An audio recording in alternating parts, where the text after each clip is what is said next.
प्रभा साक्षी news network के खास कार्यक्रम पूर्वोत्तर लोक में आप सभी का स्वागत है।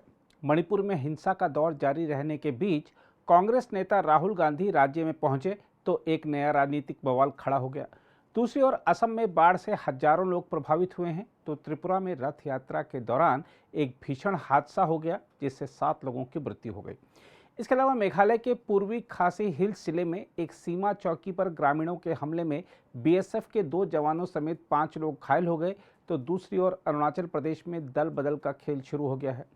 पूर्वोत्तर के अन्य राज्यों से भी मिले जुले समाचार रहे। आइए डालते हैं पूर्वोत्तर भारत से आई इस सप्ताह की बड़ी खबरों पर और सबसे पहले बात करते हैं मणिपुर की। कांग्रेस के पूर्व अध्यक्ष राहुल गांधी मणिपुर पहुंचे तो इम्फाल से 20 किलोमीटर दूर बिष्णुपुर में उन्हें रोक दिया गया। दरअसल राहुल गांधी के समर्थन और विरोध में लोगों के 2 गुट आमने सामने आ गए। विरोध में खड़े लोगों ने राहुल गांधी गो बैक के नारे लगाए तो समर्थन में खड़े लोगों ने आरोप लगाया कि राज्य सरकार जानबूझकर राहुल गांधी को मणिपुर की सच्चाई जानने से रोकना चाहती है। हम ये कहना चाहता है कि राहुल गांधी को सुल्तानपुर में जाने दे। वो यहाँ मणिपुर में आया है ताकि मणिपुर की प्रजा को क्या क्या हो रहा है ये जांच करने के लिए वो मणिपुर में आया है, ताकि वो राजनीति फैलाने के लिए नहीं आया। Why they are blocking the road? Why? I want to ask to the government why they are blocking the road of Rahul Gandhi ji. Why? He is don't play Rajniti here. Now don't play Rajniti here. We are Manipuri. He came here to protect to us to know the situation of Manipur, to know the people of Manipur, how much we are suffering. दूसरी ओर police अधिकारियों ने बताया कि रास्ते में हिंसा की आशंका के चलते राहुल गांधी के काफिले को रोका गया। उन्होंने बताया कि बिष्णुपुर जिले के उठलू गांव के पास राजमार्ग पर टायर जलाए गए और काफिले पर कुछ पत्थर फेंके गए। पुलिस के एक अधिकारी ने कहा, हमें ऐसी घटनाओं के फिर होने की आशंका है और इसलिए एहतियाती तौर पर काफिले को बिष्णुपुर में रुकने का अनुरोध किया गया। बाद में राहुल गांधी हेलीकॉप्टर के माध्यम से चुराचांदपुर जिले के लिए रवाना हुए। उन्होंने वहां पहुंचकर राहत शिविरों में लोगों से मुलाकात भी की। हम आपको बता दें कि यह जिला हिंसा से काफ़ी प्रभावित हुआ और यहीं पर सर्वाधिक हथियार भी लूटे गए थे। दूसरी ओर बीजेपी का इस मुद्दे पर कहना है कि राहुल गांधी के मणिपुर जाने से पहले वहां की ऑल मणिपुर स्टूडेंट यूनियन ने राहुल गांधी के विजिट को बाइकआउट करने की मांग की थी। पार्टी प्रवक्ता समित पात्रा ने कहा कि कई सिविल सोसाइटी ऑर्गेनाइजेशन ने भी आह्वान किया था कि राहुल गांधी मणिपुर न आए और यहां चिंगारी भड़काने का काम ना करें, लेकिन वह नहीं माने। श्री राहुल गांधी जी जो मणिपुर गए हुए हैं उनके खबरों को हम देख पा रहे हैं। बड़े दुख के साथ कहना पड़ रहा है कि राहुल गांधी जिस जिद के साथ मणिपुर गए हैं वो जिद उचित नहीं है।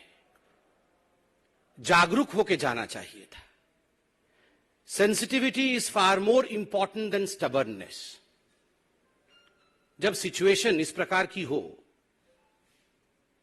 तो हृदय में सेंसिटिविटी होनी चाहिए, जागरूकता होना चाहिए, जिद और स्टबर्ननेस नहीं होनी चाहिए।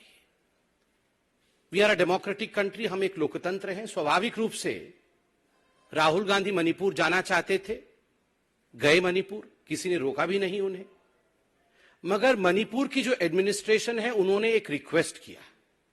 उन्होंने रिक्वेस्ट किया कि विगत 2-3 दिन से जब से राहुल गांधी जी का मणिपुर आने का खबर मणिपुर के लोकल न्यूज चैनल्स में चल रहे हैं, अखबारों में छप रहे हैं, राहुल गांधी जी के विजिट को लेकर काफी प्रोटेस्ट मणिपुर में हो रहे हैं।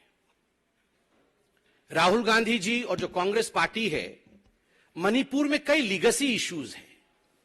आज जो परिस्थिति हम मणिपुर में देख रहे हैं, इन कुछ लीगेसी इश्यूज के कारण हैं, जिसमें कांग्रेस पार्टी का एक बहुत बड़ा हाथ है।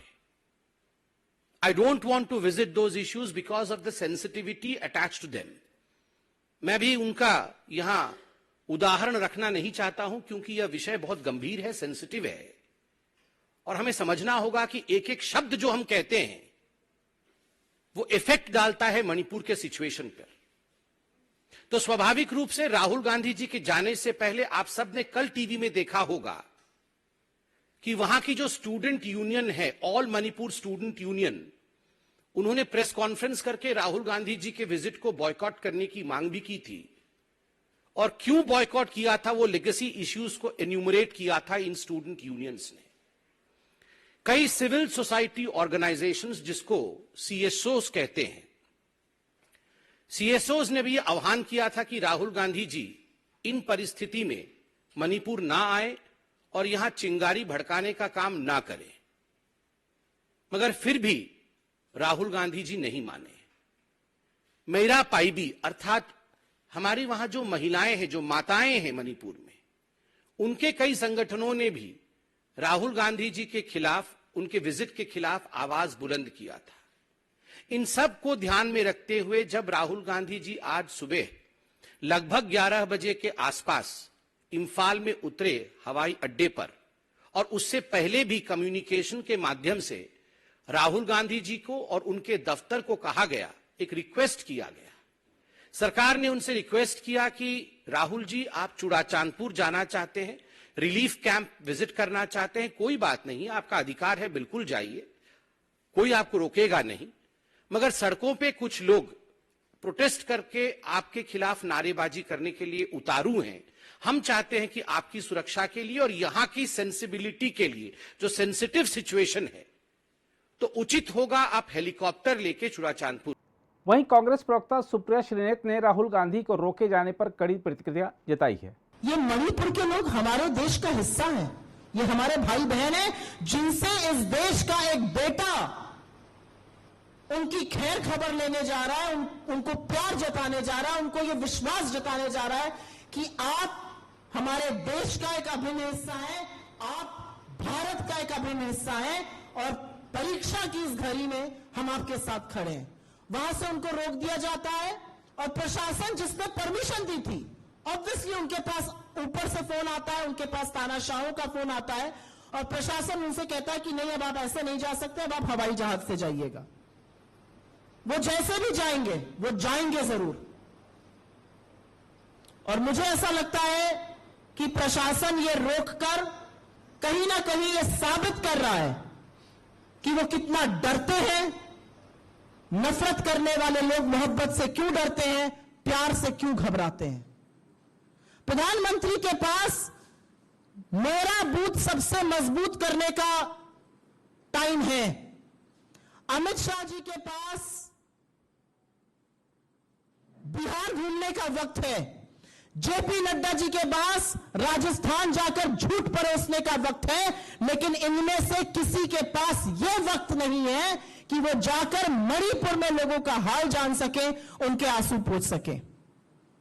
ऐसा क्यों है? और इस बात का जवाब तो मिलना चाहिए कि ऐसा क्यों हो रहा है। ऐसा इसलिए हो रहा है क्योंकि तानाशाह घबराता है।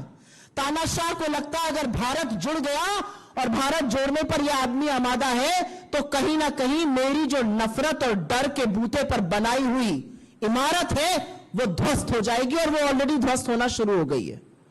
तो हम जितनी भर्त्सना करें इसकी कम है। राहुल गांधी जी इस देश के एक हिस्से में उन लोगों से मिलने गए हैं जो 2 महीने से पीड़ित हैं, उनके आंसू पोंछने गए हैं, उनको मोहब्बत जताने गए हैं। उनको रोकना पाप है। और क्या जुर्म है? इस देश में किसी के घाव पर मरहम लगाना जुर्म है? इस देश में देशवासियों का हालचाल पूछना जुर्म है? किसी से मुलाकात करना आज पाप है? भाईचारा फैलाना पाप है? इसके बारे में जवाब एक निरंकुश तानाशाह और उसकी बर्बर सरकार को जरूर देना पड़ेगा। वहीं असम से आई खबरों की बात करें तो आपको बता दें कि राज्य के मुख्यमंत्री हिमंत बिस्वा शर्मा ने सभी उपायुक्तों को एक परामर्श जारी किया है, जिसमें जिलों के उनके आधिकारिक दौरे के दौरान पालन किए जाने वाले सादगीपूर्ण कार्यक्रमों के विवरण सूचीबद्ध किए गए हैं। परामर्श में कहा गया है कि मुख्यमंत्री को गमोछा, फूलों का गुलदस्ता देकर सम्मानित करने से सख्ती से बचा जाना चाहिए और उन्हें कोई उपहार नहीं दिया जाना चाहिए। समारोह शुरू होने से पहले आयोजक द्वारा दीप प्रज्वलित किया जा सकता है, जो पूरी बैठक के दौरान जलता रह सकता है। इसमें कहा गया है कि वक्ता के अलावा कोई अन्य धन्यवाद प्रस्ताव ना करे। मुख्यमंत्री के रात्रि प्रवास के मामले में अगली सुबह का कार्यक्रम वाणिज्यिक वृक्षारोपण से शुरू होना चाहिए। परामर्श में कहा गया है कि चाय कुल्हड़ में दी जानी चाहिए और पानी को एक बार इस्तेमाल होने वाली प्लास्टिक की बोतलों की बजाय कांच की बोतलों या जगों में रखा जाना चाहिए। दोपहर के भोजन और रात के खाने का मेन्यू हमेशा असमिया या स्थानीय आदिवासी मेन्यू के साथ साधारण शाकाहारी भोजन होना चाहिए। मुख्यमंत्री के प्रधान सचिव समीर सिन्हा ने ट्वीट किया, यह परामर्श इसलिए जारी किया गया है क्योंकि मुख्यमंत्री चाहते हैं कि किसी भी वीआईपी संस्कृति से बचा जाए और सादगीपूर्ण संस्कृति को अपनाया जाए। इसके अलावा असम में 6 जिलों में करीब 83,000 लोग प्राकृतिक आपदा बाढ़ से प्रभावित हैं। असम राज्य आपदा प्रबंधन प्राधिकरण की एक रिपोर्ट के मुताबिक ग्वालपारा जिले के रोंगजुली में बाढ़ के कारण एक व्यक्ति की मौत हो गई। इस साल बाढ़ की वजह से राज्य में अब तक 7 लोगों की मौत हो चुकी है। प्राधिकरण के अनुसार बारपेटा, कामरूप, लखीमपुर, नलबाड़ी, सोनितपुर और उदालगुरी जिलों में 82,900 से अधिक लोग बाढ़ से प्रभावित हुए हैं। प्राधिकरण के अनुसार बाढ़ के कारण 395 गांव जलमग्न हो गए हैं, जबकि 1859.91 हेक्टेयर क्षेत्र में लगी फसल बर्बाद हो गई है। इस बीच लोगों का कहना है कि राहत समय पर नहीं मिल रही है। घर में अभी भी पानी है, थोड़ा कमती हुए है अभी, लेकिन घर में जाने का कोई रास्ता इतना ये नहीं, तो घर में जाने से कोई रहने के लिए जगह इतना ठीक नहीं है। जो घर में जो बुका है इतना है, तो अभी बहुत घर का अंदर पानी है। हाँ, घर का अंदर घर में रहने का कोई परिवेश नहीं है अभी तक। राशन एक बार थोड़ा मिला है, लेकिन बाद बाकी और कुछ नहीं मिला है। पशु का दाना नहीं मिला है, पानी नहीं मिला है, तो रहने के लिए बहुत आदमी का बीमार है, वो मेडिसिन कुछ नहीं मिला है अभी। बहुत बच्चा है, हर आदमी का, हर परिवार है में आदमी बच्चा है, वो छोटा वाला बच्चा है, सब घर में बच्चा है। अभी तो हम लोग को रहने के तकलीफ होता है, खाना पीने के लिए लेटे, इसके लिए बहुत तकलीफ हो रहा है हमको। इसके अलावा असम में निर्वाचन क्षेत्रों के परिसीमन के विरोध में राजनीतिक दलों द्वारा बुलाए गए 12 घंटे के बंद के दौरान मंगलवार को बराक घाटी के 3 जिलों में 300 से अधिक प्रदर्शनकारियों को हिरासत में लिया गया। परिसीमन संबंधी मसौदा प्रस्ताव पिछले सप्ताह प्रकाशित किया गया था। बराक डेमोक्रेटिक फ्रंट यानी बीडीएफ ने सबसे पहले बंद का आह्वान किया था और बाद में कांग्रेस, तृणमूल कांग्रेस और एआईयूडीएफ ने इसका समर्थन किया। बंद सुबह 5 बजे शुरू हुआ था और घाटी के कछार, करीमगंज और हैलाकांडी जिलों में दुकानें और व्यापारिक प्रतिष्ठान बंद रहे। स्कूल और सरकारी कार्यालय खुले थे, लेकिन उनमें उपस्थिति कम दर्ज की गई। इन तीनों जिलों में वाहनों की संख्या सामान्य से कम थी और प्रदर्शनकारी सड़कों पर निकले लोगों से अपने घर लौटने का आग्रह कर रहे थे।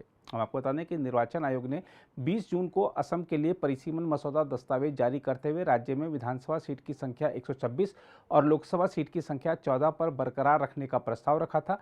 राज्य से राज्यसभा की 7 सीटें हैं। मसौदे के अनुसार निर्वाचन आयोग ने प्रस्ताव दिया है कि अनुसूचित जाति के लिए सुरक्षित विधानसभा सीटें 8 से बढ़ाकर 9 और अनुसूचित जनजाति के लिए सुरक्षित सीटें 16 से बढ़ाकर 19 की जाएं। 2 संसदीय क्षेत्र को अनुसूचित जनजाति वर्ग के लिए तथा 1 क्षेत्र को अनुसूचित जाति वर्ग के लिए सुरक्षित रखने का प्रस्ताव भी किया गया है। आयोग ने अधिकांश निर्वाचन क्षेत्रों, विधानसभा और लोकसभा दोनों की भौगोलिक सीमाओं में बदलाव की भी योजना बनाई है, जबकि कुछ सीटों को समाप्त करने और कुछ नई सीटें बनाने का प्रस्ताव है। त्रिपुरा से आई खबरों की बात करें तो आपको बता दें कि राज्य के उनाकोटी जिले में बुधवार को हाईटेंशन तार के संपर्क में आने के बाद एक रथ में आग लगने से 2 बच्चों सहित 7 व्यक्तियों की मौत हो गई और 16 अन्य झुलस गए। यह जानकारी पुलिस ने दी है। पुलिस ने बताया है कि यह घटना इस्कॉन द्वारा आयोजित भगवान जगन्नाथ के उल्टा रथ यात्रा उत्सव के दौरान कुमारघाट इलाके में शाम करीब 4:30 बजे हुई। इस उत्सव के दौरान भगवान बलभद्र, देवी सुभद्रा और भगवान जगन्नाथ रथ यात्रा के 1 सप्ताह बाद अपने मुख्य मंदिर लौट आते हैं। पुलिस ने बताया कि लोहे से बने रथ को हजारों लोग खींच रहे थे, तभी वह 133 केवी के केबल के संपर्क में आ गया। पुलिस ने बताया कि रथ के हिस्सों में तुरंत ही आग लग गई और इसकी चपेट में लोग भी आ गए और वे सड़क पर गिर गए। पुलिस ने बताया कि दमकल कर्मी मौके पर पहुंचे और स्थिति को काबू में किया। सहायक महानिरीक्षक कानून और व्यवस्था ज्योतिष्मान दास चौधरी ने बताया कि 6 लोगों की मौके पर ही मौत हो गई, जबकि एक व्यक्ति की मौत अस्पताल ले जाते समय हो गई। पुलिस ने बताया कि मृतकों में 2 बच्चे और 3 महिलाएं शामिल हैं।